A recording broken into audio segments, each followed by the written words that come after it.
Welcome to Song Theories, Top 10 Taxi Road Rally Takeaways 2022, number 10. In this video, I'm going to give you my top takeaways from going to the Taxi Road Rally in 2022. That's a lot of T's. If you don't know what the Taxi Road Rally is, it's put on by Taxi Music. It connects people who have songs with people who need songs. Specifically, the people who need songs in this case are music supervisors, people that use songs for TV shows and for films and all that jazz. I'm going to start right here in the hotel room we just got here with my initial takeaway, and I did not expect to get an initial takeaway this quickly, which was how many new people are coming this year. How many times this is their first year here. And I wonder if after the pandemic, a lot more people began to look at this, because the music scene primarily is a lot of playing shows. So whenever that got shut down, did that make musicians start to look for new ways to make money? And one of those ways being by trying to get your songs placed in TV shows and in movies. Number 9.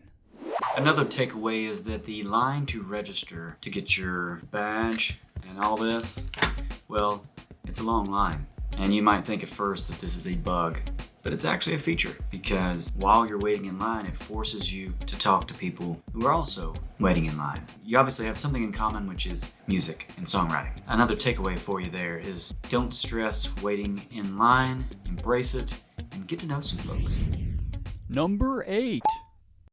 Another takeaway, and this has been a takeaway every year that I can remember that I've been here, and I don't think it's going to stop, is that the place to connect with people, build those new relationships, it's going to take place at the bar downstairs in the evening. If you come out to this convention, keep that in mind. Be prepared to go mingle. Everyone is super friendly, and it's kind of like a little family. Get yourself a drink and make a new friend. Number 7. Another theme I'm seeing a lot at this rally, and truly any rally I have been to before, is collaboration, co-writing. Finding somebody to be accountable. It'll help you hit a deadline because you're more worried about them than you are yourself. Also, they may have different strengths than you bring to the table, and they might have different connections than you. They might be able to get you into a different music library, and you might be able to help them as well. Another big takeaway this year that I've continued to see as a theme is finding people to co-write and collaborate with. Number 6. Got a chance to see Mason Cooper. He's a music supervisor. Put the songs in different films and TV shows. See his process. And one thing that's really fascinating is it's really not about your song. It's not about whether your song is this great masterpiece hit. It's just about, does your song fit the scene? And that kind of takes away a lot of the competition, which I think that's what's nice about this world, is it's really not about if you're the best singer or the best producer. You know, there are certain requirements. There are things you have to do to get past the gatekeepers. You know, you have to make sure your song is mixed and mastered properly, 100%. But truthfully, once it comes down to the cutting room floor, and if your song happens to really hit the right beats for that scene and help that scene move forward, then it gets in. So it's really not about how great you or your song is. It's just about whatever's going to help make the scene of a show, of a film, or an advertisement work better. Number 5. I finally got to sit in on one of my good friends' class, Chuck Schlachter. He's definitely been a mentor of mine for many years, and it's helped frame a lot of the way that I approach creative work. One of his rules is barriers of entry to get into his circle is assholes need not apply. That is something I think is a good takeaway from this experience. What's nice about this convention is there's no assholes. There's no egos. Even people that are legitimately a pretty big deal out here, they don't act like it. You know, you can walk right up to them, you can talk to them, you can meet them. Definitely recognize that that's the spirit of it if you come to one of these. Of all the conferences that I go to, this is one of the most, I'd say actually the friendliest conference I've ever been to. Even on the elevator, we talk to each other. And normally you just kind of sit there in silence and awkwardness. Keep that in mind. Assholes need not apply. Number 4.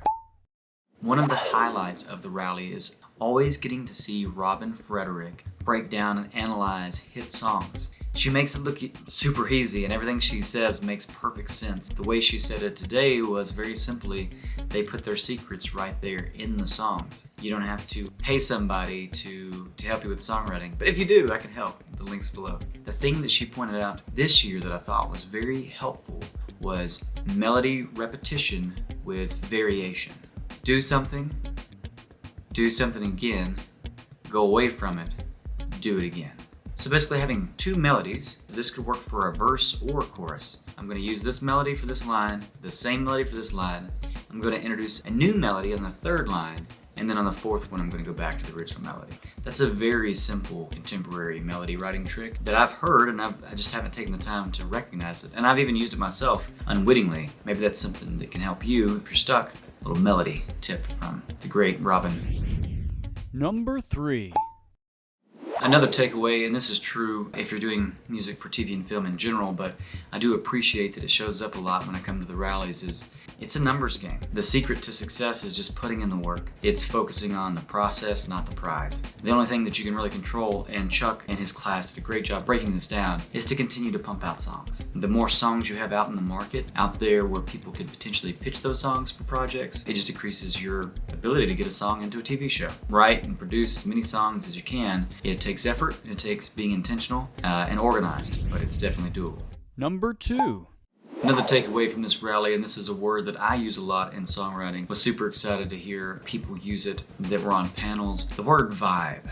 It's all about vibe. And what is vibe? It doesn't really matter how good of a singer you are, but if your performance has vibe to it, it's this hard to quantify, but you know it if you hear it. It sets some kind of interesting mood or tone. And you can think of different things in your life that have an interesting vibe, whether that's a restaurant you go to, it's like, this has a really cool vibe. Or a TV show that's something about the way the scenes are lit has a cool vibe. Truthfully, that's what you're after more than anything with your songwriting. It isn't to be like, the vocals are always pitched completely perfectly and, sonically everything is in its place. Maybe there's some lines or melodies or things you're doing in production that are a little raw and organic. Maybe you should keep it that way so that you can have a little bit more vibe. Number 1. Another takeaway from this trip, it's new for me actually, and I've been doing this a long time. I write a lot of songs about romantic relationships, breakups and falling in love, all that kind of stuff. But apparently, and it makes sense, the music libraries, the people that are pitching songs for TV and film, they've got a lot of that stuff.